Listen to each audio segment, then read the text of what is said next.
Ohne Disziplin kein Deutsch.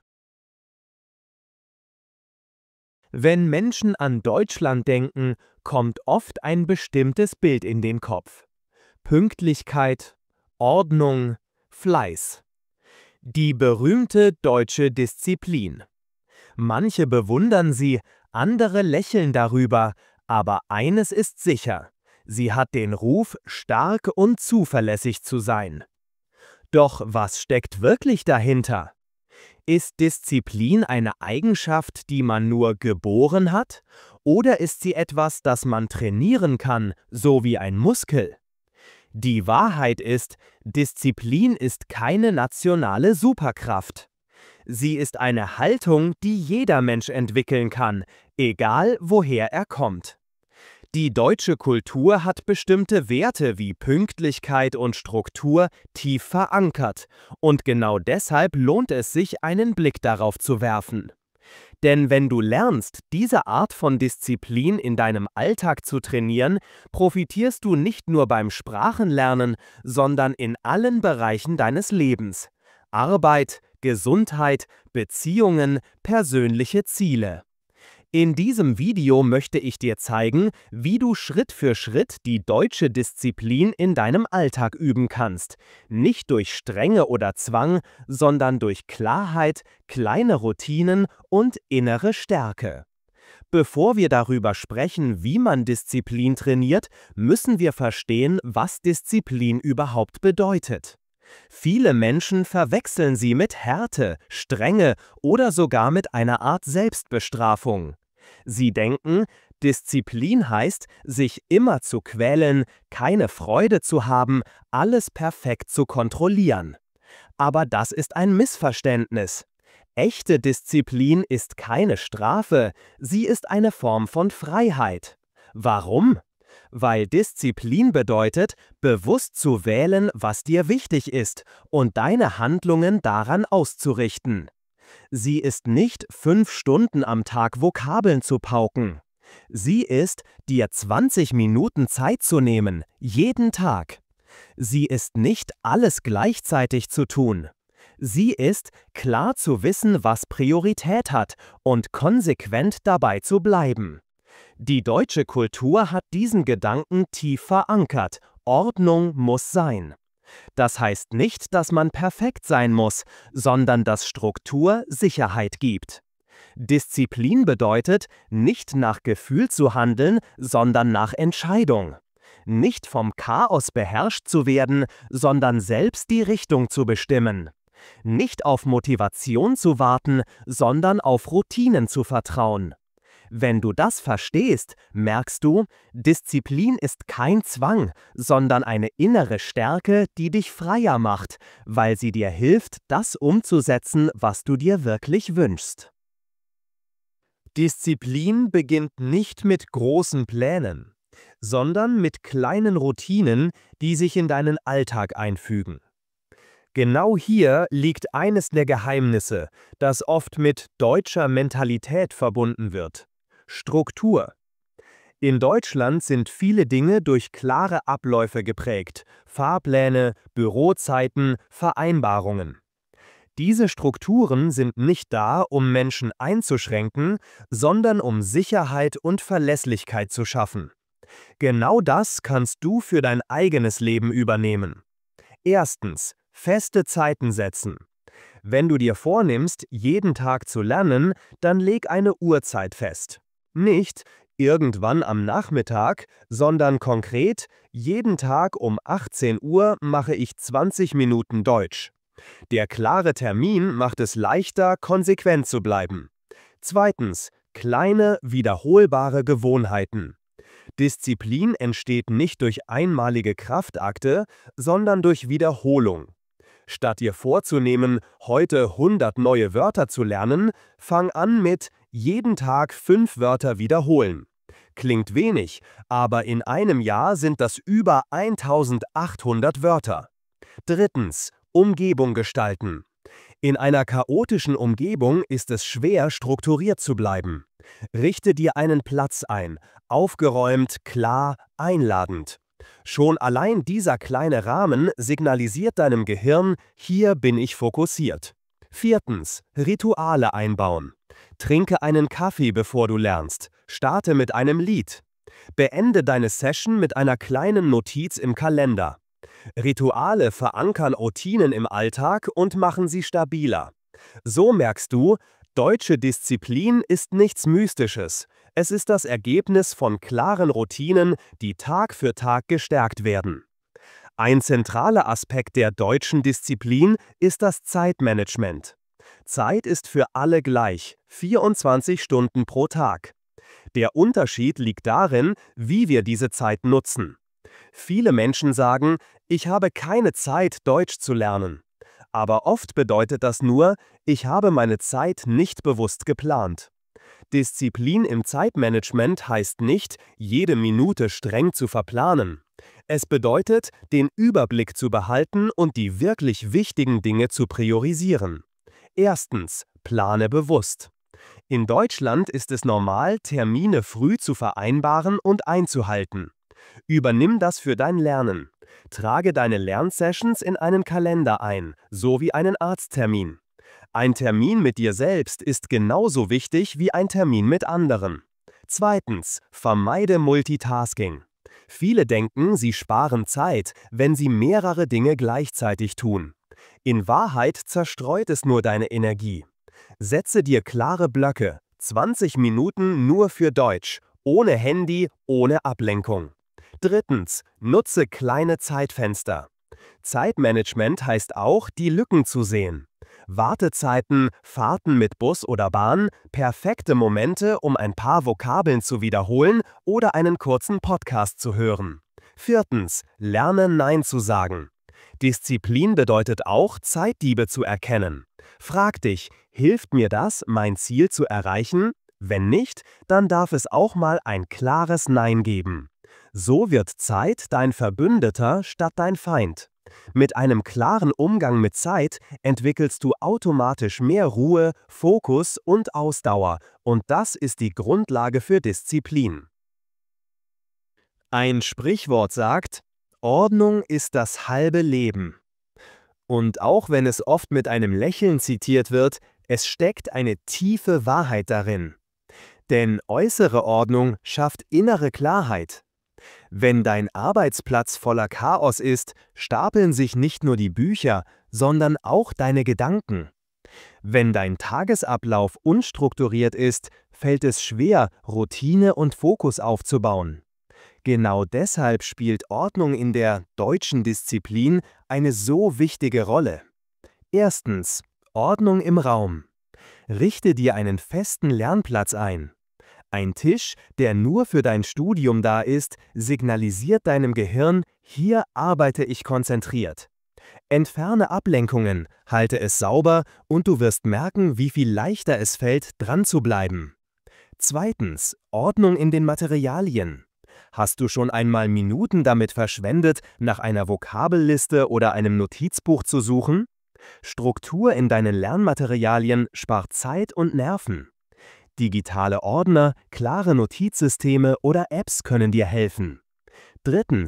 Ordnung im Tagesrhythmus. Wenn du keine Struktur hast, bleibt vieles liegen. Erstelle dir feste Zeiten für Schlaf, Mahlzeiten, Arbeit und Lernen. Dein Körper und Geist lieben Vorhersehbarkeit, sie geben dir Sicherheit. 4. Ordnung im Kopf. Manchmal ist der größte Chaosfaktor unser eigener Geist. Schreibe To-Do-Listen, führe ein Lerntagebuch, plane die Woche. So entlastest du deinen Kopf und schaffst Platz für Konzentration.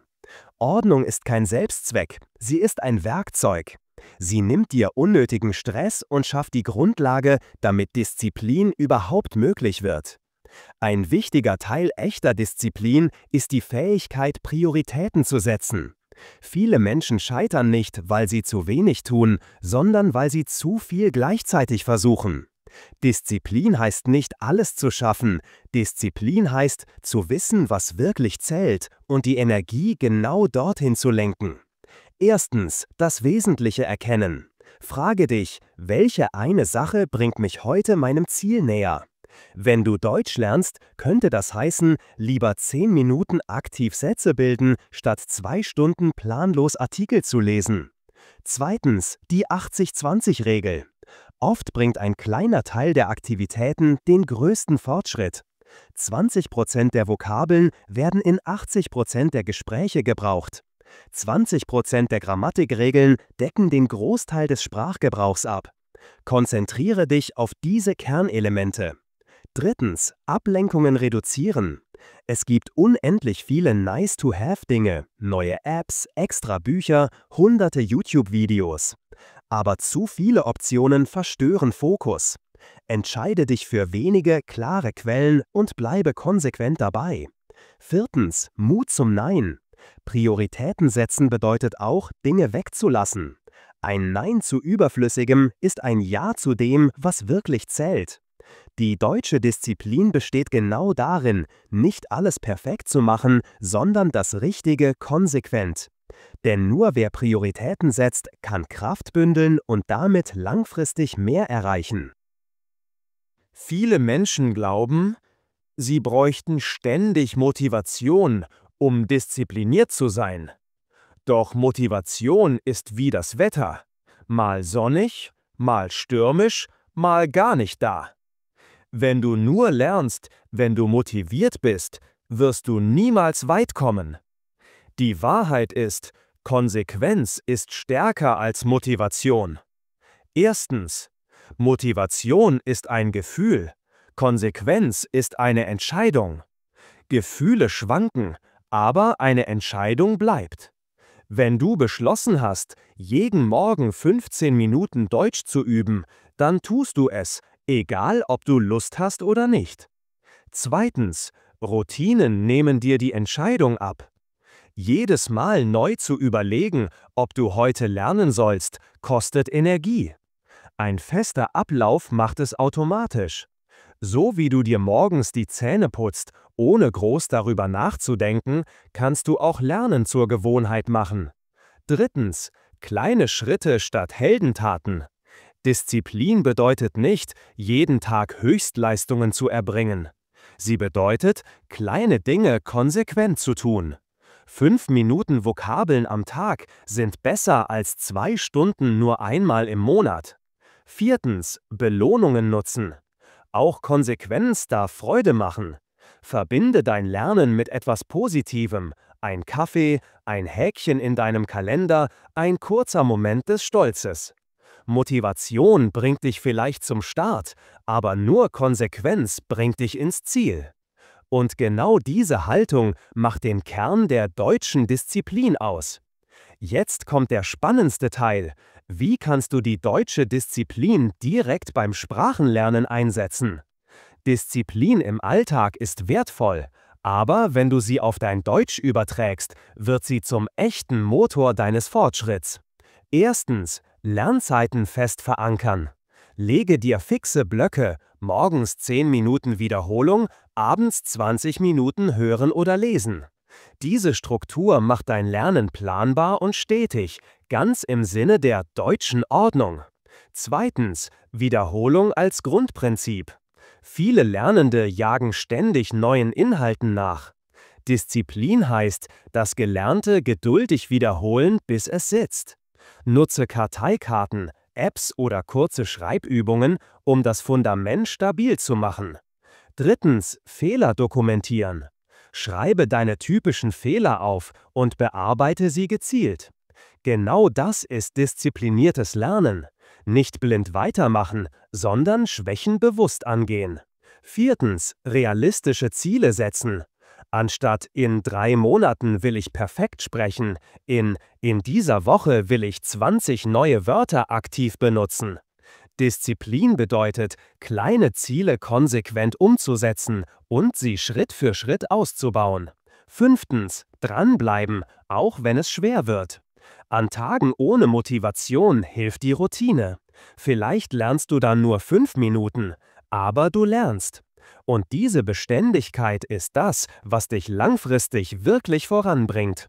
So wird die Disziplin nicht nur ein abstraktes Konzept, sondern ein Werkzeug, das dich Tag für Tag begleitet, bis du mit Leichtigkeit und Selbstvertrauen Deutsch sprichst.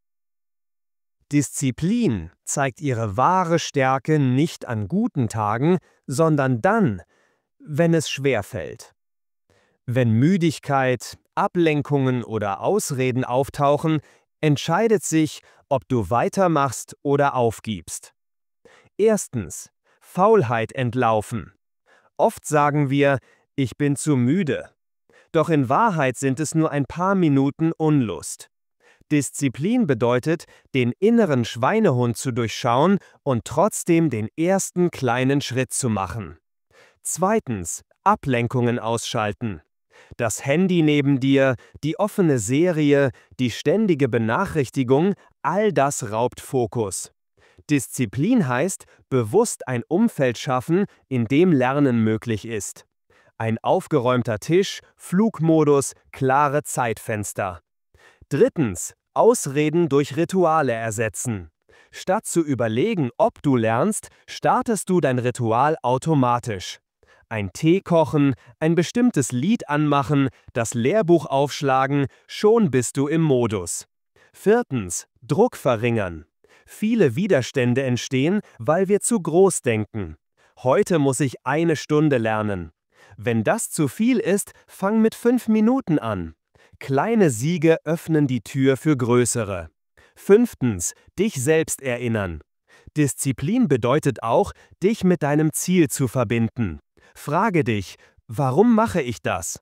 Vielleicht, um in Deutschland frei sprechen zu können, für deine Karriere oder einfach für dich selbst. Dieses Warum gibt dir Kraft, auch durch Widerstände zu gehen. So wird aus jedem überwundenen Hindernis ein Beweis deiner Stärke und genau dadurch wächst deine Disziplin Tag für Tag. Am Ende dieser Reise erkennen wir, Disziplin ist weit mehr als eine Lerntechnik. Sie ist eine Haltung, die dein ganzes Leben prägen kann. Wenn du lernst, im Alltag diszipliniert zu handeln, veränderst du nicht nur dein Deutschlernen, du trainierst deinen Charakter. Du wirst zuverlässiger. Du lernst, dich selbst ernst zu nehmen. Du stärkst dein Selbstvertrauen, weil du dir immer wieder beweist, ich halte mein Wort, mir selbst gegenüber. Die berühmte deutsche Disziplin ist also kein Mythos und keine Gabe, die man nur in einem Land findet. Sie ist ein Muskel, den jeder trainieren kann. Und je mehr du ihn stärkst, desto mehr profitierst du. Nicht nur beim Sprachenlernen, sondern in allen Lebensbereichen. Disziplin ist das Gegenteil von Zwang. Sie ist die Freiheit, deinen eigenen Weg konsequent zu gehen. Sie schenkt dir Klarheit, wenn andere sich im Chaos verlieren. Sie schenkt dir Ausdauer, wenn andere aufgeben. Und sie schenkt dir Ergebnisse, die bleiben, weil sie auf Beständigkeit gebaut sind. Wenn du also fragst, wie trainiere ich deutsche Disziplin im Alltag, die Antwort ist einfach. Mit kleinen Routinen, klaren Entscheidungen und der Bereitschaft dran zu bleiben, auch an den Tagen, an denen es schwer fällt. Denn genau dort wächst deine wahre Stärke. Und irgendwann schaust du zurück und erkennst, nicht ein großer Sprung hat dich ans Ziel gebracht, sondern 1000 kleine, konsequente Schritte.